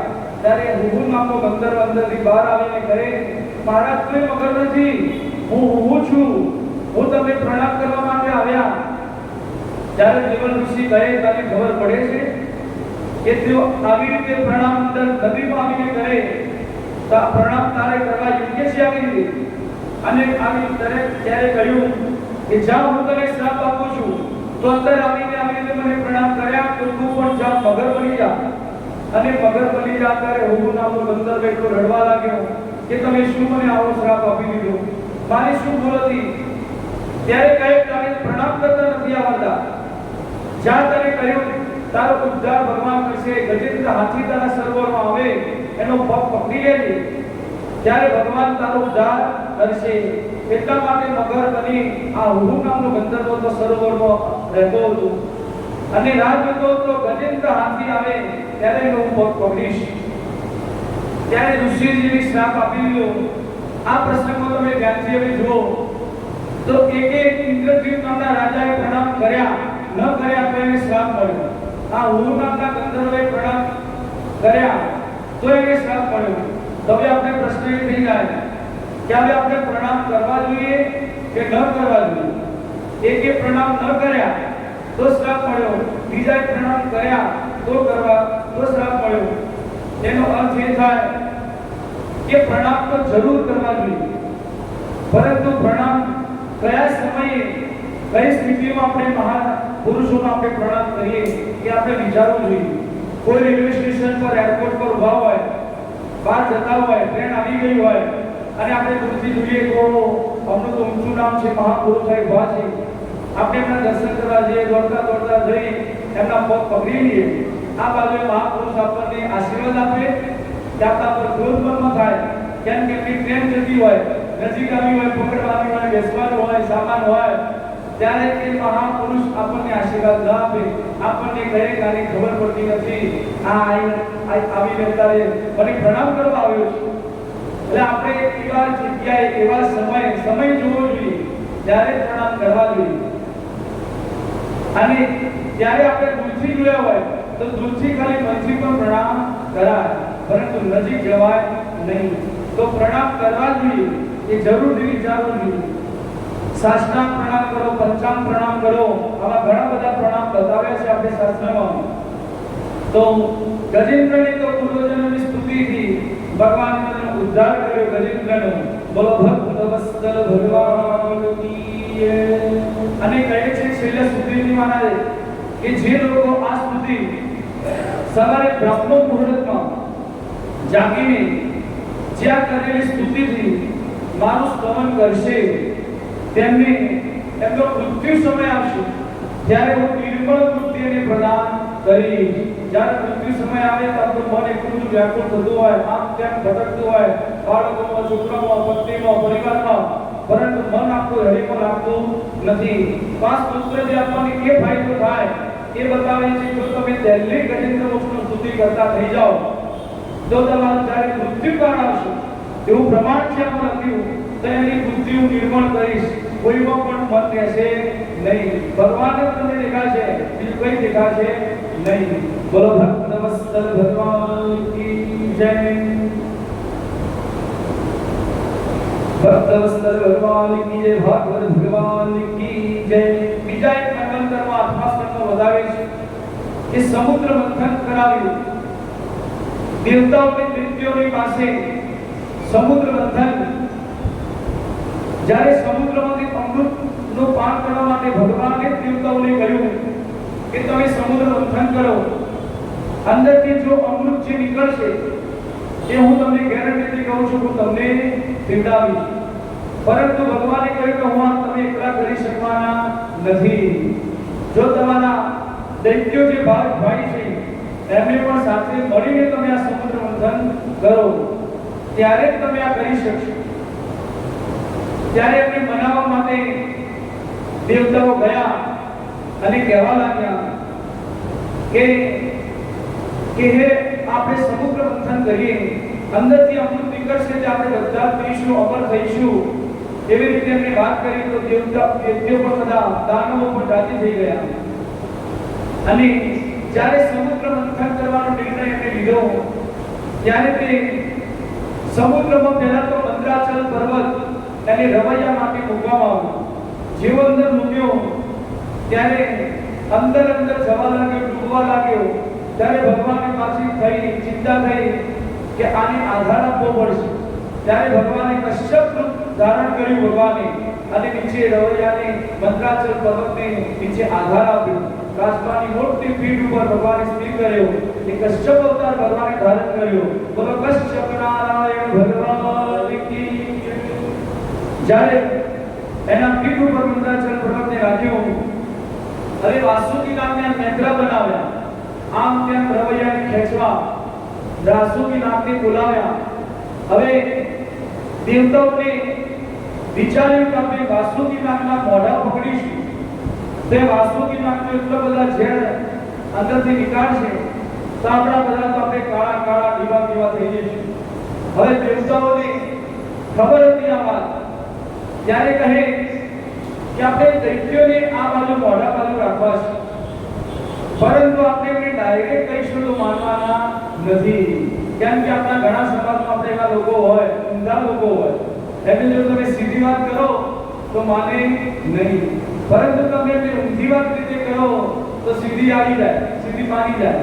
પહેલા ઊંધી વાત કરવાની, તમને તો આ ગમતું નથી ને તારે તો આ કરવાનું નથી, તારા માટે નહીં, પણ અમે બીજી રીતે કઈ ના મારે તો એ ગમે છે, ત્યારે તમારે સીધું થઈ જાય. તો આવા ઘણા વ્યક્તિ હોય, તમે સીધી સરળ રીતે એને સમજાવો, તેમના મનમાં ઉતરે નહીં. તો દેવતાઓ પણ વિચાર્યું કે દાનવોને આપણે પહેલા કહીશું કે અમે મોઢા પર પકડો, ત્યારે તો નહીં માની. એમને યુક્તિ કરી, એમણે કહ્યું કે દાનવોને કહેવા લાગ્યા કે આ વાસ્તવિક નાગ છે અને અમે દેવતાઓ છીએ, તમે એમના મોઢા પકડીશું, બરોબર? અને તમે દાનવો છો, દૈત્યો અમારા ભાઈઓ છો, પરંતુ તમે દૈત્યો છો, તમારે પૂછડા બાજુ રહેવાનું, તમારે પૂછડું પકડવાનું. આવી રીતે યુક્તિના બનાવી આ બાજુ બધા દૈત્યો ભડક્યા. ના, તમે અમને પૂછડું કેમ પકડાવો? અમે કોઈ પૂછડા પકડવાના છીએ, અમે એને પૂછડું નહીં પકડીએ વાસુકી નાખો, અમે પણ દૈત્યો છીએ, અમે પણ મોઢા બાજુ રહીશું, અમે મોઢું પકડીશું. ત્યારે બધા દેવતાઓ રાજી થઈ ગયા કે આ જે જોઈતું હતું એ મળી ગયું. બધા દાનવોનો દૈત્યોને મોઢા બાજુ રાખ્યા અને દેવતાઓ બધા પૂછડું પકડ્યું. પૂછડું પકડવાનો ફાયદો હતો કોઈ ઝેર આવતું નહીં. જ્યારે સમુદ્ર મંથન પ્રારંભ થયું, અંદરથી એટલો બધો વાસુકી નાગ ઝેર આપવા લાગ્યો. બધા દૈત્યો તો કાળા કાળા થવા લાગ્યા, એવા પડવા લાગ્યા કે વાસુકી નાગ તો એટલા બધા અંદરથી એનો ઝેર લાગે છે. બધા ગભરાવા લાગ્યા. ત્યારે અંદર જ્યારે સમુદ્ર મંથન થયું, પહેલું નીકળ્યું કાળકૂટ નામનું વિષ નીકળ્યું. એટલું બધું વિષ નીકળ્યું. ત્યારે ભગવાન કહેવા લાગ્યા બધા ગભરાશો નહીં, બધું ધીરે ધીરે તમે એક આ બધું વિષ ભેગું કરો. બધું તેમને એક કટોરામાં ભેગું કર્યું અને જેવું બધું ભેગું કરવાથી અને બધા દેવતાઓ કહે કે આ વિષ પીવાની, તો આ વિષ લેવાની અમારામાં તો કોઈલામાં તાકાત નથી. દૈત્યો કહે અમારામાં પણ નથી, અમે આને પી શકીએ નહીં, અમે આની પાસે રાખી શકીએ નહીં. જ્યારે ભગવાન કહે છે હું વ્યવસ્થા કરું, તમે ચિંતા ન કરો, આ વિષ પીવાની તાકાત તો મારા ભોળાનાથનો છે. ત્યારે કહ્યું બધું વિષ ભેગું કરો. અને જ્યારે બધા વિષ લઈ અને ભગવાનની પાસે કૈલાસમાં ભગવાન લઈ ગયા અને જઈને જ્યારે સ્તુતિ કરતા ભગવાનની કહે, ભગવાનની તો મહાદેવજી તો સમાધિમાં બેઠા હોય. ઘણા ભક્તો એવા સમજતા હોય છે, એક વાત તમને કહું કે શંકર ભગવાન સમાધિનો હોય અને એ તો ભાંગ ધતુરા અને બધા ખાઈ અને બેઠા હોય છે, ભાંગ ધતુરા બેપરી વ્યસન વાળું કરતા હોય છે. પરંતુ મહાપુરુષો કહે છે શંકર ભગવાન કોઈ એવો વ્યસન કરતા નથી. આ બધી વાતો બધા બનાવી હોય અને કહે છે કે તો ભગવાનની સમાધિમાં જ હોય છે. 24 કલાક જ્યારે કે સમય મળે વાતચીત પણ ઓછા કરતા હોય, પરંતુ નારાયણ રામ કૃષ્ણ એનું મનમાં સ્મરણ કરતા સમાધિમાં હોય છે. તો કૈલાસમાં જ્યારે ભગવાન આવા સમાધિમાં હતા, બધા દેવતાઓની સાથે ભગવાન ત્યાં લઈ ગયા અને બધાએ ત્યાં એટલી સરસ સ્તુતિ ભગવાનની ગાવા લાગ્યા. નમામિ શમીશા નિર્વાણ રૂપમ વિભૂત્યાપકં બ્રહ્મવેદ સ્વરૂપમ. નમામિ શમીશા નિર્વાણ રૂપમ વિભૂત્યાપકં બ્રહ્મવેદ સ્વરૂપમ. નિજં નિર્ગુણં નિર્વિકલ્પનિહ ચિદાકાશમાયા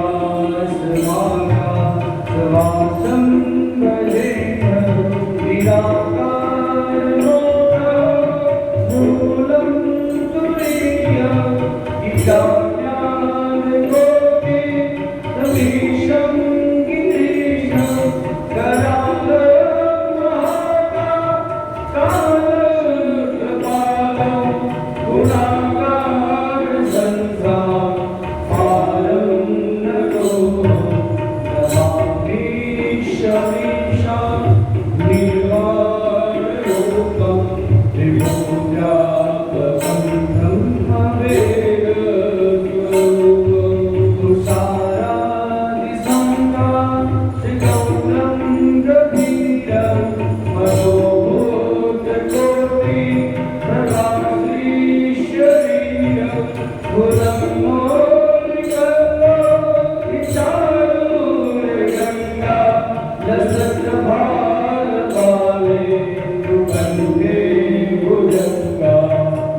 कलातीत कल्याण कल्पांतकारी सदा संचलन दाता पुरारी चिदानंद संग मोहाहारी प्रसीद प्रसीद प्रभु मन्महा नमामि शमीशाननिर्वाणरूपं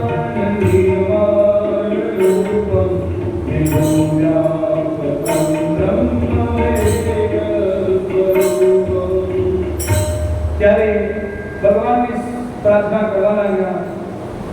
જ્યારે સમાધિમાંથી જાગી ગયા શિવજી બધા દેવતાઓને જોયા અને કહેવા લાગ્યા, આવો બધા અમારા કૈલાસમાં તમે આવ્યા, સ્વાગત છે।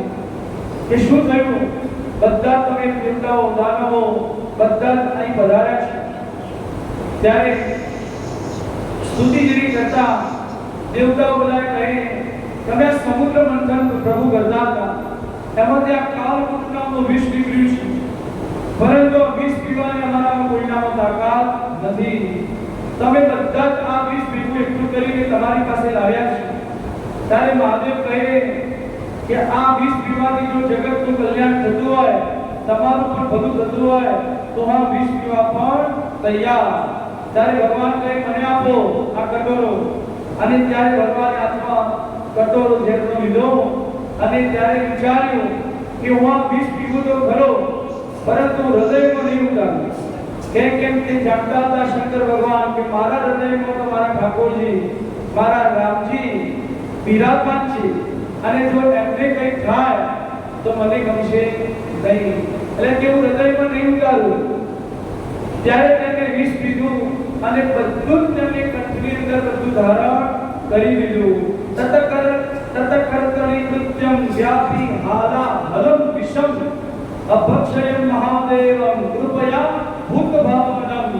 જ્યારે તેને રામ નામના પ્રભાવથી વિષ પીધું, બધું કંઠમાં ધારણ કર્યું, અને ત્યાંથી ભગવાનનું નામ પડી ગયું કે નીલકંઠ। બોલો નીલકંઠ મહાદેવ કી। નીલકંઠ કંઠ થઈ ગયો। ઋષિકેશ જવાનું થાય તો ઉપર નીલકંઠ મહાદેવ છે। જો કદાચ કોઈ વૈષ્ણવ ગયા હોય તે નીલકંઠ મહાદેવની આ જગ્યા, જો ભગવાને આ વિષ પીધું હતું એ જ જગ્યા આજે પણ ત્યાં છે, અને ભગવાને નીલકંઠ નામ ત્યાં પડ્યું હતું। નીલકંઠ મહાદેવજી તરીકે આજે પણ ત્યાં વિરાજમાન છે। હવે ગયા છે તો દર્શન કર્યા। બોલો નીલકંઠ મહાદેવ કી જય। જય જયકાર થઈ ગયો, બધા પ્રસન્ન થઈ ગયા। સમુદ્ર મંથન કરવા પાછળ બધા આવી ગયા। જેવું સમુદ્ર મંથન પ્રારંભ કર્યું, કબીરદાની તત્વભવ કામધેનુ ગાય નીકળી। તે ગાય બધા ઋષિઓને આપી દીધી। એમાં પછી ચંદ્રમા નીકળ્યા। તે ચંદ્રમાને શિવજીના મસ્તક પર બેસાડી દીધા। ઉચ્ચેશ્રવા નામનો ઘોડો નીકળ્યો, તે બલિરાજાને આપી દીધો। ઐરાવત નામનો હાથી નીકળ્યો અંદરથી, તે હાથી ઇન્દ્રને આપી દીધો। એમાં કૌસ્તુભ મણિ નીકળી, કૌસ્તુભ મણિ, ત્યારે ભગવાન નારાયણને કૌસ્તુભ મણિ આપી દીધી। ભગવાન નારાયણ પાસેથી જે કૌસ્તુભ મણિ કહેવાય એ આ સમુદ્ર મંથનમાંથી નીકળી હતી। ફરીથી પાછું મંથન પ્રારંભ થયું।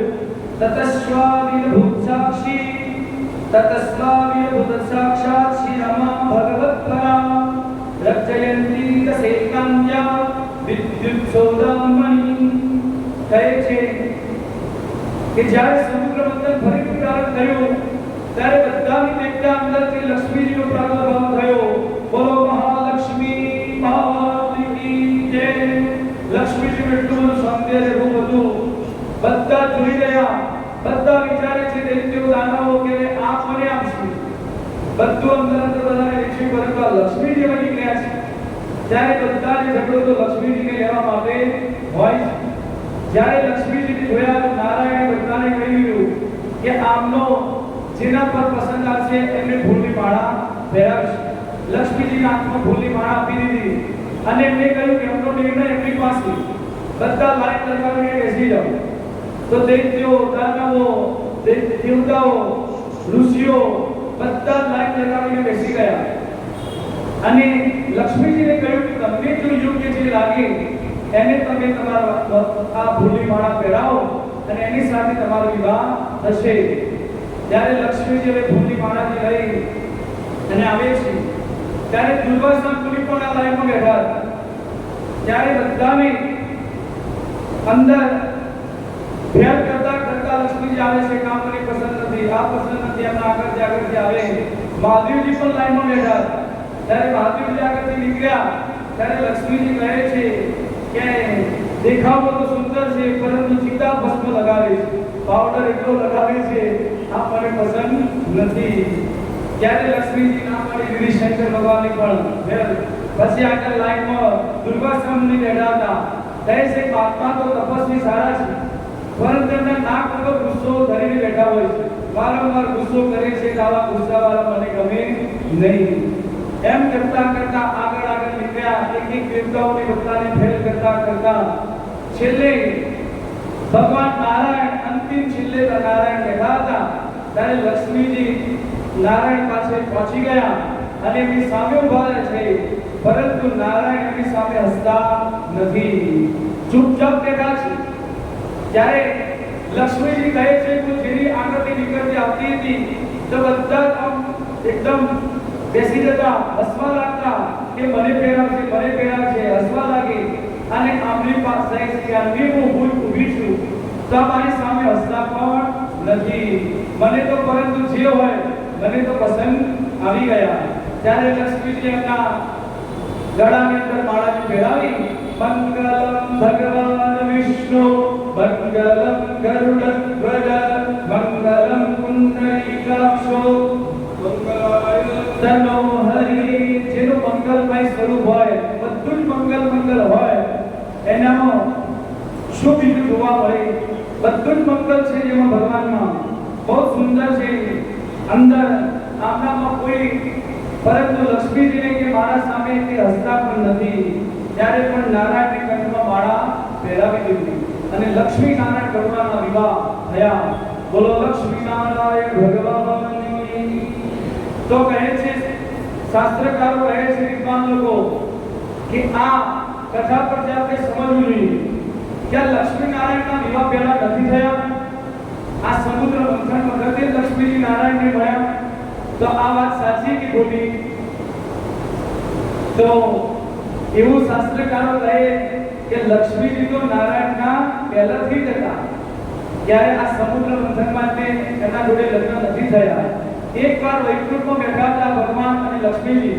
ત્યારે લક્ષ્મીજી કહ્યું કે પ્રભુ, બધાના લગ્નનો દિવસ આવે છે, એનિવર્સરી આવે, ત્યારે બધા સામૂહિક ઉત્સવ મનાવે, બહાર ફરવા જાય, કહે છે કે આજે તમારા લગ્નનો દિવસ. પરંતુ કે નારાયણ તમારા મારે વિવાહ થયા હતા એ કયો દિવસ એ અમને તો ખબર નથી. કેમ કે અનાદિકાળથી આ બંને સાથે લક્ષ્મીજી ભગવાન. ત્યારે વિષ્ણુ ભગવાને કહ્યું કે લક્ષ્મીજી, જો તમારે આવો દિવસ તમારે નક્કી રાખવો હોય તે એક લીલા આપણે કરવી કહીએ કે શું પ્રભુ, કે હવે થોડા સમયમાં આ સમુદ્ર મંથન થવાનું છે, હું એમને આ દેવતાઓ પાસે કરાવવાનો છું. તો સમુદ્ર મંથન થાય ત્યાર સુધી તમે અંદર સમુદ્રની દીકરી બની અને સમુદ્રમાં જતા રહો, અને જ્યારે સમુદ્રનું મંથન થાય ત્યારે તમે બહાર નીકળજો અને બધાને ફેલ કરતા કરતા છેલ્લે તમારે મારા ગળામાં હાર પહેરાવી દેવાનો. આ પહેલેથી નક્કી હતું, ભગવાનની લીલા હતી આ.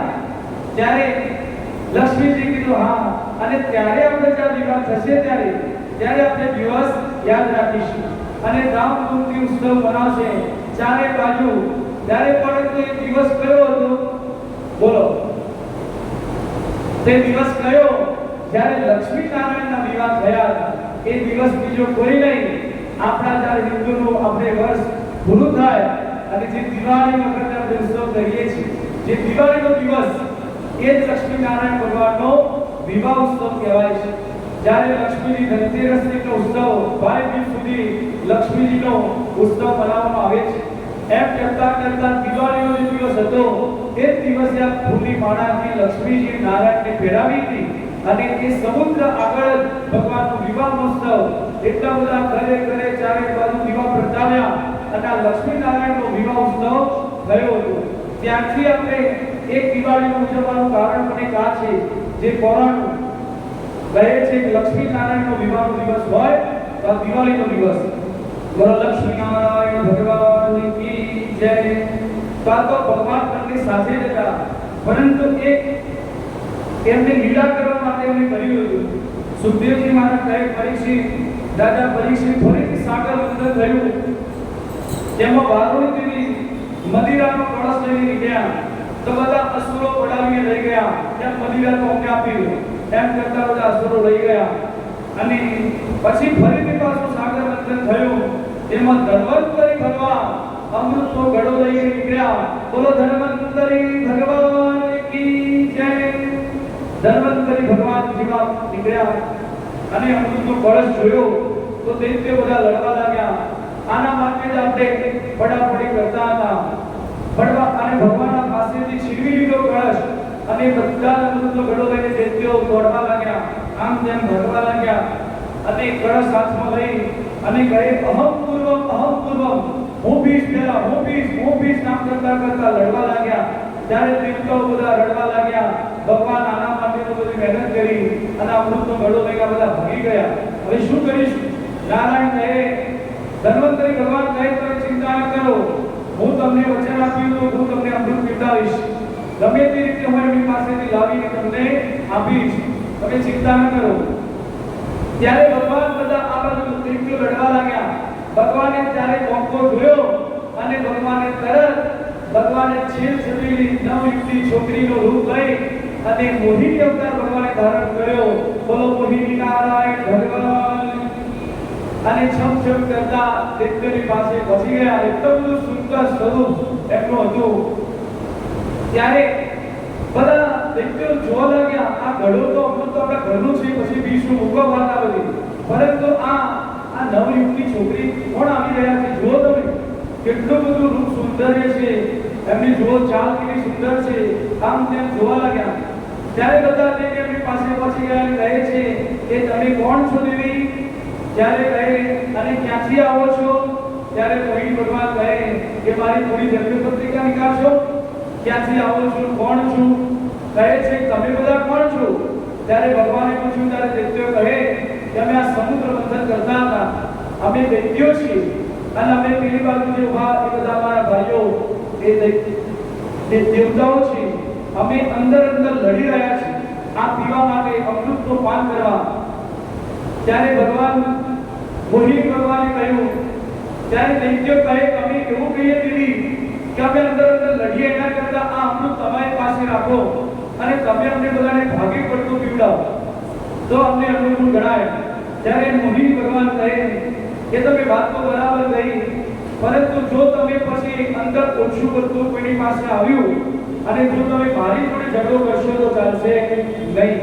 ત્યારે દૈત્યો કહે ના દેવી, તમારા જોડે કોઈ અમે લડીશું નહીં. તો કે લાવો અમૃતનો ઘડો. ભગવાને લઈ દેવી પાસે અંદર જોયું તો અંદર ઉપર કપડું પાણી હતું, અમૃતનું નીચે ગાઢ પાણી હતું. તે ભગવાન જોઈને સમજી ગયા કે હવે કોઈ વ્યક્તિ તો કરું. ત્યારે બધા દૈત્યોને કહે તમે લાઈન લગાવીને બેસી જાઓ, પરંતુ કે તમને એક વાત કહેવા માંગુ, તમે જો એકલા પાન કરશો તો હું પીવડાવીશ નહીં. કેમ કે સમુદ્ર મંથન પેલા તમારા ભાઈઓ દેવતાઓએ કર્યું, બંને સાથે મળીને કર્યું, તો હું તો ભાગ વેચીને આપીશ. તમે એકલા જો પીવા માંગતા હો તો ઘડો પકડો, મારે પીવડાવવું નથી. ત્યારે દૈત્યો કહે ના ના, તમે કહો એ પ્રમાણે. એમને પણ બોલાવી તો કે પહેલા બોલાવો. અને કે હું તમને એક અંતરની વાત કહી દઉં, તમે સાંભળો બધા દૈત્યો. કે શું મોહમો પડાઈ દીધા હતા બધાને, મોહમો દૈત્યોને જે કહેતા ભગવાન કે હા ઓકે આવું કહી દેતા. ત્યારે કહે કે અવતરનું બધું પાણી છે એ હું પહેલા દેવતાઓને પાઈ દઈશ, તમારા પેલા ભાઈઓ.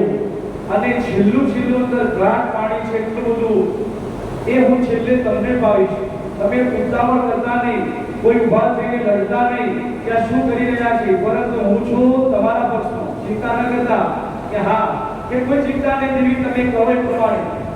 ત્યારે બધા લાઈન લગાવીને બેસી ગયા. પેલા દેવતાઓને બોલાવ્યા, દેવતાઓ બધા આવ્યા, એમને પણ ભગવાન ઈશારો કરી દીધો બેસી જાઓ. બધા લાઈન લગાવી, બધા દેવતાઓ લાઈન લગાવીને બેસી ગયા. ભગવાન અમૃતનો ઘડો લઈ અને બધાની ખોબામાં પાન કરાવતા આવી રહ્યા હતા. પાન કરાવતા જેવા આવતા હતા અને આ સૂર્ય અને ચંદ્ર બંનેની વચ્ચે પેલા દૈત્યોમાંથી એક સ્વાભાનું નામનું દૈત્ય હતું. એને કઈ ખબર પડી કે આમાં કઈ ખોટું થઈ રહ્યું છે. તે ઊભો થયો અને સૂર્યની ચંદ્રની વચ્ચે આવીને બેસી ગયો. અને જેવું ભગવાન અમૃત પીવડાવતા આવતા હતા, સૂર્યનારાયણે પીધું અને પછી પેલા સ્વાભાનું એને પણ પીધું. અને ત્યારે સૂર્ય અને ચંદ્રએ ભગવાન ઈશારો કર્યો, ભગવાન આ ડુપ્લિકેટ છે. કઈ દીધું ભગવાન આ ડુપ્લિકેટ છે. ત્યારે ભગવાન મોહિની અવતારમાં ભગવાન ભૂલી ગયા, પરંતુ પેલું અમૃત તો એ પી ચૂક્યો હતો એટલે કઈ થાય નહીં. પરંતુ ભગવાને સુદર્શન ચક્ર તરત જ પ્રગટ કર્યું અને એનું માથું કાપી દીધું. જેવું માથું કાપ્યું અને ધડ અલગ થઈ ગયું, માથું અલગ થઈ ગયું અને બંને અલગ અલગ થયા એટલે અમર બની ગયા. અમૃત પીધું એટલે અમર થઈ ગયા એટલે અમને હવે સ્થાન તો આપવું પડે. ત્યારે ભગવાને કહ્યું, તમને જ્યોતિષની અંદર, ગ્રહોની અંદર હું તમને સ્થાન આપું છું. ત્યારે જે ધડ હતું એ કેતુ બન્યા અને માથું હતું એ રાહુ મહારાજ બન્યા. આ બંને નામ થયા. એટલે પહેલા આપણા 7 ગ્રહો હતા, પરંતુ આ બંને છાયા ગ્રહ કહેવાય. એની અંદર ઉમેરવામાં આવ્યા એટલે આપણા 9 ગ્રહ થઈ ગયા. એમને અમર થયા એટલે સ્થાન આપવું પડ્યું. અને સ્વાભાનું આ દૈત્ય એ રાહુ અને કેતુ નામથી પછી જાણી કહેવાય છે. ભગવાન મોહિની ભગવાન અમૃતનો ઘડો લઈને અદ્રશ્ય થઈ ગયા. બોલો મોહિની ભગવાન કી જય. જો બીજી તમને વાત કહું, આ સમુદ્ર મંથન વખતે થયું હતું કે જ્યારે બધા આ મોહિની અવતારમાં ભગવાન આવતા હતા ત્યારે બધા જ પોતપોતાના રીતે અલગ અલગ રીતે ભગવાનને જોતા હતા કે આવી આ પત્ની સુંદર આવી અમને મળી જાય, આવી રીતે અલગ અલગ ભાવથી